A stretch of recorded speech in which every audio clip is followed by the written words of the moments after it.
Waiswa Mufumbiro omugobye ku maziika go singo tajanga era ekyo maama nkusaba oyolanga ebbaafu y'enfuufu n'ogimuyira omusajja oyo musajja n'endwala n'enjagala n'embanga ngenda kufa mundaba enze nanzina bwenfalana namwe abawulira mwe mundaba naye omusajja n'avaayo n'akuduulira ate bwe nandifudde yandize ataziike tajjanga okunziika kino nkibagambidde wano tajjanga amazima ga Katonda mu ggulu okunziika statement gye yakola yali statement nnene nnyo kama wange Kyagulanyi ng'ali mu kunsaasira nti omusajja Ssegirinya ng'olabye n'obulwadde bakama bange bonna nga bansaasira nga nvuma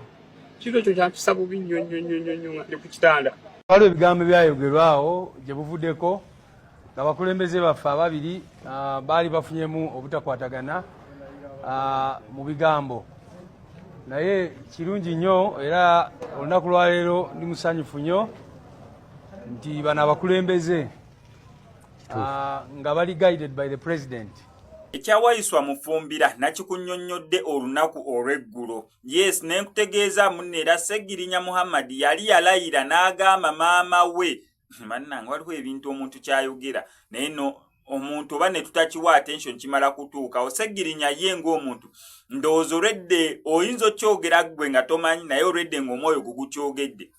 ng'ayakkiriza dda nti yajja osooka maama we okufa naye bw'atyo n'alaama nti maama wange we ndibeera nfudde. Imagine gwe omuto olwedde ng'okifiiringa nti naye gwajja osooka okufa n'olaamira maama wo omukulu akuliridde emyaka nti maama we ndiba nfudde. Waiswa Mufumbira n'asembera omuyiranga omusenyu omuyiranga enfuufu tomukkiriza nga sembera ku ntaana yange. Olunaku olw'eggulo nakikunnyonnyodde bulungi nnyo ne nkugamba nti omuntu olwedde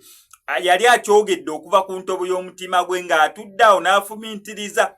ebbanga eriwererako ddala nalaba ng'omuntu asinze okubeera nga amulimirira akambuga omuntu asinze okubeera nga amujojjamya omuntu asinze okubeera nga yes amumalako emirembe ng'obulamu abulumiza ennaku nga Waiswa Mufumbira era bw'atyo n'avaayo n'akola statement eyo. However okusinziira mu naye abanene balina ekibiina ekibatwala ekya National Unity Platform nga kirina amateeka agaabwe.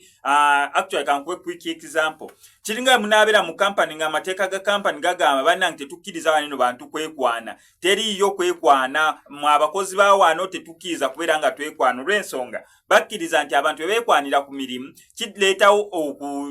okuzingamya kw'emirimu anti banene bajja bbulawo babiri nga bagenze mu byabwe ono agenda tandika okwekoza bakiraya nti ono agenda tandika okufuna ebbuba ng'oli munneewe akola ku bakiraya nti abasigadde so ebateekawo etteeka munne ateri kuddamu kubeera nga mwekwana waneno mu kampani omuntu tekimuggyako okubeera nti ayagala mukozi munne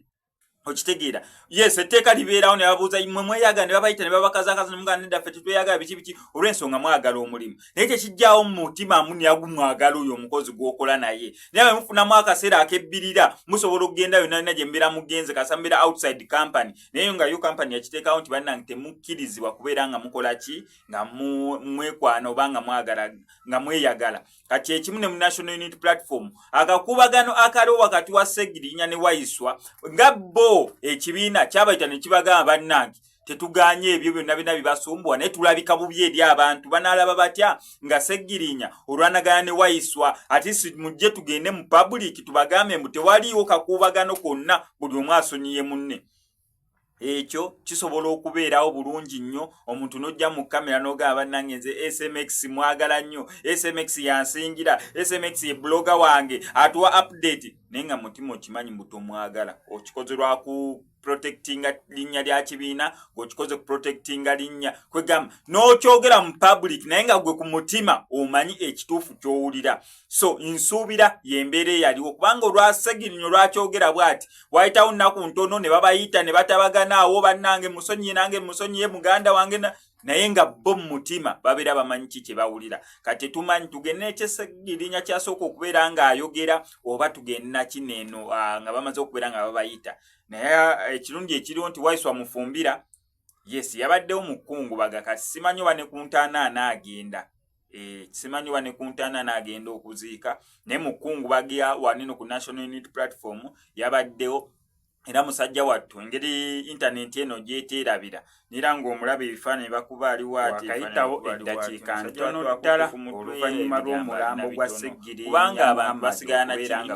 waliwo n'abantu abaakoma kaaliyo ka Sseggirinya kuguwa ebyokutabagana kwabwe tebabiriimu tebabirabako tebabijjukira na kubijjukira ddala nga bafudde bakyali mu Parliament ya Uganda so kyabwatteeka okubeera nti era omuntu oyo abeera afudde bamutwala mu lukiiko lw'eggwanga gye bayita Parliament basobole okubeera nga bamukungubagira mu bitiibwa ebya gavumenti wa mu bitiibwa ebisemberayo ddala kubanga naye ng'omuntu abadde wa kitiibwa. Right Honorable Speaker Anita Among naye abadde omugenyi omukulu kubanga ye Speaker wa Parliament ya Uganda okubeera nga receivinga omulambo gw'omukiise we kubanga oyo abeera under Speaker. So Speaker watu na receivinga omulambo gw'omukiise we Muhammad Sseggirinya nera nga olukiiko wenzijidde wano nga lutandise otuula lukubaganye ebirowoozo mu ngeri y'okujjukira omukulu Honorable Muhammad Sseggirinya eyatufuddeko olunaku olw'eggulo ku ssaawa ze bakonfaminze mbu zabadde 6 n'eddakiika 10 abiva maki nti ye maama we yabadde yamaze dde okubeera nga amubika ku ssaawa 2 n'eddakiika 5 ngera sigala nkutuusa updates zonna zonna nga we zitambula na buli kimu nga kigenda okubeera nga kitambula mu kuziika Sseggirinya Muhammad gwe kyolina okukola subscribing and ku SMX Media tojja kubeera mu missing updates naddala nga zino.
Huyo